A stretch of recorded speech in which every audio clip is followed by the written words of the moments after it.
এবার সৌদি আরবকে যে ভয়ঙ্কর হুঁশিয়ারি দিল হুতি বিদ্রোহীরা, আরো বিস্তারিত জানিয়ে দিব। এদিকে উত্তেজনা তুঙ্গে লেবাননের দক্ষিণ অঞ্চলে রাতভর ইসরায়েলি হামলা। এবার রাশিয়া ন্যাটো সংঘাত নিয়ে এরদোগানের সতর্কবার্তা। এদিকে হামাসের হামলা ঠেকাতে ব্যর্থতার দায় স্বীকার ইসরায়েলের। আরো জানিয়ে দিব, এবার ভয়ঙ্কর লেজার অস্ত্র মোতায়েন করছে দক্ষিণ কোরিয়া। এদিকে ইসরায়েলের জন্য 500 পাউন্ড বোমার চালান পাঠাচ্ছে যুক্তরাষ্ট্র। এবার ইসরায়েলি মন্ত্রীর বিরুদ্ধে নির্বাচনে হস্তক্ষেপের অভিযোগ ম্যাক্রোর। এবং সর্বশেষে জানিয়ে দিব, আবারও ইউক্রেনকে আরো আকাশ প্রতিরক্ষা ব্যবস্থা দেবে ন্যাটো দাবি রিপোর্টে। শুনছিলেন সংবাদ শিরোনাম, এখন বিস্তারিত। তবে তার আগে অনুরোধ থাকবে এই ভিডিওতে একটি লাইক দিন এবং কমেন্টস করে জানিয়ে দিন আপনি কোন জেলা থেকে বা কোথায় থেকে আমাদের সাথে যুক্ত রয়েছেন, এবং সংবাদের সর্বশেষ গুরুত্বপূর্ণ আপডেট পেতে চ্যানেলটি সাবস্ক্রাইব করে আমাদের সঙ্গেই থাকুন। এবার সৌদি আরবকে ভয়ঙ্কর হুঁশিয়ারি দিল হুতি বিদ্রোহীরা। সৌদি আরবকে বৈরী আচরণ করা থেকে বিরত থাকার আহ্বান জানিয়েছেন ইয়েমেনের সুপ্রিম পলিটিক্যাল কাউন্সিলের জ্যেষ্ঠ সদস্য মোহাম্মদ আলী আল হুতি। তিনি বলেছেন, কঠোর অর্থনৈতিক নিষেধাজ্ঞা সত্ত্বেও ইয়েমেনের মানুষ সবসময় ফিলিস্তিনি জনগণের প্রতি সমর্থন জানিয়ে যাবে। মোহাম্মদ আলী আল হুতি ইয়েমেনি ব্যাংকের বিরুদ্ধে যুক্তরাষ্ট্র এবং সৌদি আরবের একতরফা অর্থনৈতিক নিষেধাজ্ঞাকেও প্রত্যাখ্যান করে জানিয়েছেন, এই ধরনের পদক্ষেপ ইয়েমেনিদের কোনোভাবেই ফিলিস্তিনপন্থী অবস্থান থেকে দূরে সরাতে পারবে না।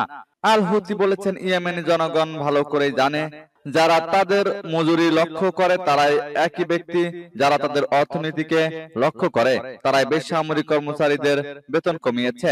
সৌদি কর্তৃপক্ষকে উদ্দেশ্য করে তিনি আরো বলেন, এই শত্রুতামূলক কর্মকাণ্ড বন্ধ করলে আপনাদেরই বেশি লাভ হবে। ওয়াশিংটনের পদাঙ্ক অনুসরণ কখনোই রিয়াদকে লাভবান করবে না।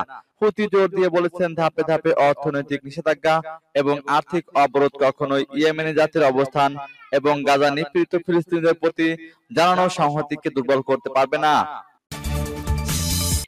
এদিকে উত্তেজনা তুঙ্গে লেবাননের দক্ষিণ অঞ্চলে রাতভর ইসরায়েলি হামলা। লেবাননের দক্ষিণ অঞ্চলে রাতভর হামলা চালিয়েছে ইসরায়েলি বাহিনী। দেশটির আইতা আল শাব, রাব এল থালাথিন, আল আদাউসে এবং থিয়ামেও হামলা চালিয়েছে ইসরায়েল। সামাজিক যোগাযোগ মাধ্যম এক্সে ইসরায়েলি বাহিনী এই তথ্য নিশ্চিত করেছে। খবর আল জাজিরার। ইসরায়েলের সামরিক বাহিনী দাবি করেছে, তারা হিজবুল্লাহর একটি পর্যবেক্ষণ কেন্দ্র, রকেট লঞ্চার বহনকারী ট্রাক এবং তাদের বিভিন্ন স্থাপনায় হামলা চালিয়েছে। তবে এসব হামলায় কি পরিমাণ ক্ষয়ক্ষতি বা হতাহত হয়েছে সেই সম্পর্কে বিস্তারিত কিছু বলা হয়নি। অন্যদিকে ইরান সমর্থিত হিজবুল্লাহ গোষ্ঠীও এ নিয়ে কোনো মন্তব্য করেনি। হিজবুল্লাহ ড্রোন হামলায় এক সেনা আহত হয়েছে এমন খবর প্রকাশের পরেই লেবাননের দক্ষিণ অঞ্চলে রাতভর হামলা চালালো ইসরায়েল। ইসরায়েলের নতুন এই হামলার ফলে দুই পক্ষের মধ্যে উত্তেজনা আরো বাড়লো। গত বছরের অক্টোবর থেকে গাজায় ইসরায়েল ও হামাসের মধ্যে তুমুল যুদ্ধ চলছে। এতে এখন পর্যন্ত গাজায় 38,000-এর বেশি ফিলিস্তিনি নিহত হয়েছে, আহত হয়েছে 90,000-এর বেশি, সেই সঙ্গে 20,000-এর বেশি শিশু নিখোঁজ রয়েছে। এবার রাশিয়া ন্যাটো সংঘাত নিয়ে এরদোগানের সতর্কবার্তা। পশ্চিমা সামরিক জোট ন্যাটো ও রাশিয়ার মধ্যে সরাসরি সংঘাত নিয়ে উভয়কে সতর্ক করেছেন তুরস্কের প্রেসিডেন্ট রিসেপ তাইপ এরদোগান। বৃহস্পতিবার এক প্রতিবেদনে তুর্কি বার্তা সংস্থা আনাদোলু জানিয়েছে, ন্যাটোর 75তম বার্ষিকীর শীর্ষ সম্মেলনের পর এরদোগান এক সংবাদ সম্মেলনে বলেন, আমি এখনো অকপটে আমার মতামত তুলে ধরেছি যে ন্যাটোকে কখনোই ইউক্রেনের যুদ্ধে কারো পক্ষ হতে দেওয়া উচিত নয়। তিনি আরো বলেন, ন্যাটো ও রাশিয়ার মধ্যে সরাসরি সংঘর্ষের সম্ভাবনা নিঃসন্দেহে উদ্বেগজনক। এরকম পরিস্থিতির দিকে পরিচালিত করতে পারে এমন যে কোনো পদক্ষেপ সচেতনভাবে এড়ানো উচিত। আমি জোর দিয়ে বলেছিলাম, কূটনীতিকে বাদ দেওয়া উচিত নয় এবং আলোচনার মানে আত্মসমর্পণ নয়। 2022 সালে ইউক্রেনে মস্কোর পূর্ণমাত্রায় আগ্রাসন শুরুর পর থেকে ন্যাটো সদস্য তুরস্ক কৃষ্ণ সাগরে তার দুই প্রতিবেশী রাশিয়া ও ইউক্রেনের মধ্যে সম্পর্কের ভারসাম্য বজায় রাখার চেষ্টা করেছে। তুরস্ক কিয়েভ ও মস্কোর মধ্যে শান্তি চুক্তিতে মধ্যস্থতা করতে চাইছে। গত বছর ইউক্রেনের প্রেসিডেন্ট ভলোদিমির জেলেনস্কির সঙ্গে দেখা করে এরদোগান বলেছিলেন, ইউক্রেন নিঃসন্দেহে ন্যাটোর সদস্যপদ পাওয়ার যোগ্য।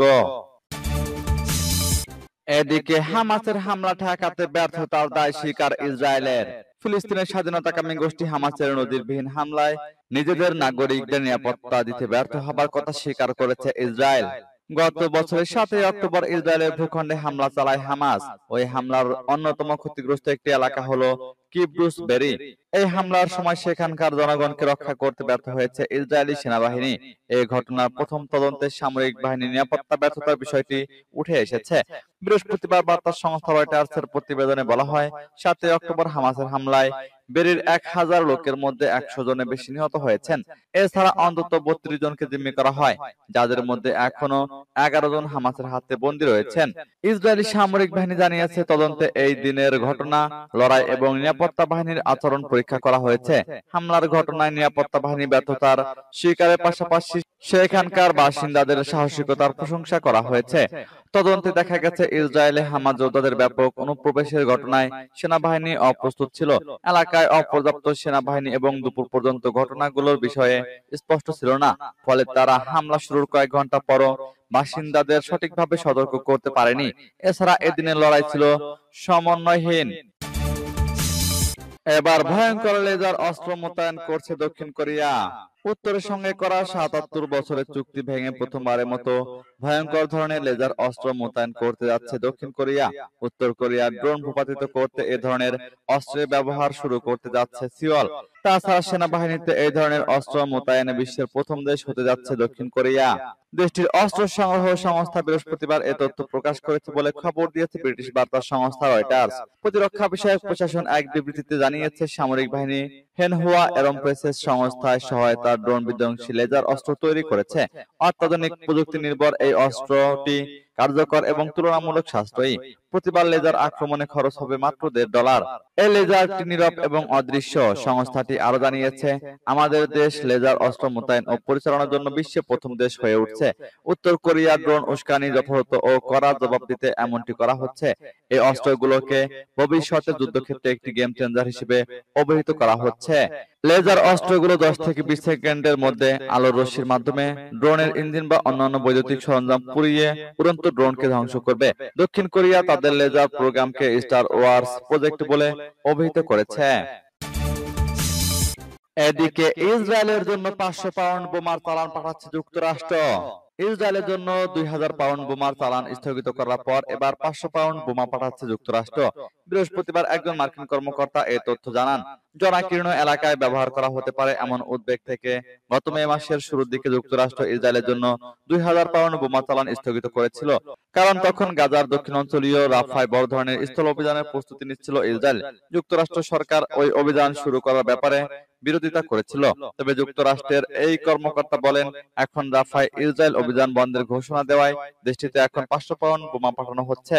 নাম প্রকাশ না করার শর্তে ওই মার্কিন কর্মকর্তা বলেন, বিশেষ করে আমাদের উদ্বেগের জায়গা ছিল রাফায় ইসরায়েলি অভিযানে 2000 পাউন্ড বোমার ব্যবহার নিয়ে। এই অভিযান শেষ করার ঘোষণা দিয়েছে তারা। এই কর্মকর্তা ইঙ্গিত দেন, 500 পাউন্ড বোমা মে মাসে স্থগিত হওয়া 2000 পাউন্ড বোমা চালানেরই অংশ। 500 পাউন্ড বোমা নিয়ে উদ্বেগ না থাকায় এগুলো পাঠানো হচ্ছে। তিনি বলেন, যেভাবে এসব চালান প্রস্তুত করা হয় তাতে কখনো কখনো চালানে আলাদা ধরনের গোলা বারুদ থাকে। এবার ইসরায়েলি মন্ত্রীর বিরুদ্ধে নির্বাচনে হস্তক্ষেপের অভিযোগ ম্যাক্রোর। ইসরায়েলের এক মন্ত্রীর বিরুদ্ধে ফ্রান্সের সাম্প্রতিক নির্বাচনে হস্তক্ষেপের অভিযোগ করেছেন দেশটির প্রেসিডেন্ট ইমানুয়েল ম্যাক্রো। প্রধানমন্ত্রী বেনিয়ামিন নেতানিয়াহুকে ফোন করে এ বিষয়ে নালিশ জানিয়েছেন তিনি। মার্কিন সংবাদ মাধ্যম এক্সিওজের বরাত দিয়ে এ খবর জানিয়েছে আরটি। ফ্রান্সে চলতি মাসের শুরুর দিকে প্রথম ধাপের পার্লামেন্ট নির্বাচনের 4 দিন আগে স্থানীয় বেতার সংবাদ মাধ্যম কান ব্রডকাস্টারকে একটি সাক্ষাৎকার দেন ইসরায়েলের ডায়াসপোরা বিষয়ক মন্ত্রী আমিসাই সিকলি। সাক্ষাৎকারে তিনি ফ্রান্সের নির্বাচন নিয়ে মন্তব্য করে বলেন, চমৎকার হবে যদি মেরিন লে পেন ফ্রান্সের প্রেসিডেন্ট হন। তিনি আরো বলেন, এর পক্ষে অন্তত 10টি যুক্তি দেওয়া যায়। যদি তিনি প্রেসিডেন্ট হন সেটা ইসরায়েল রাষ্ট্রের জন্য ভালো হবে। আমার মনে হয় এ ব্যাপারে নেতানিয়াহু ও আমার মত একই। গত 30 জুন ফ্রান্সে পার্লামেন্ট নির্বাচনের প্রথম ধাপের ভোট গ্রহণ করা হয়। প্রথম দফায় জয় পায় মেরিন লে পেনের কঠোর ডানপন্থী দল ন্যাশনাল র্যালি। দ্বিতীয় দফায় ভোট হয় 7 জুলাই। দ্বিতীয় দফা ভোটে জয় পায় বামপন্থী জোট নিউ পপুলার ফ্রন্ট। কিন্তু দ্বিতীয় দফা ভোটেও সংখ্যাগরিষ্ঠতা পায়নি কোন দলই। ফলে গঠিত হতে যাচ্ছে ঝুলন্ত পার্লামেন্ট। এদিকে ইউক্রেনকে আরো আকাশ প্রতিরক্ষা ব্যবস্থা দেবে ন্যাটো।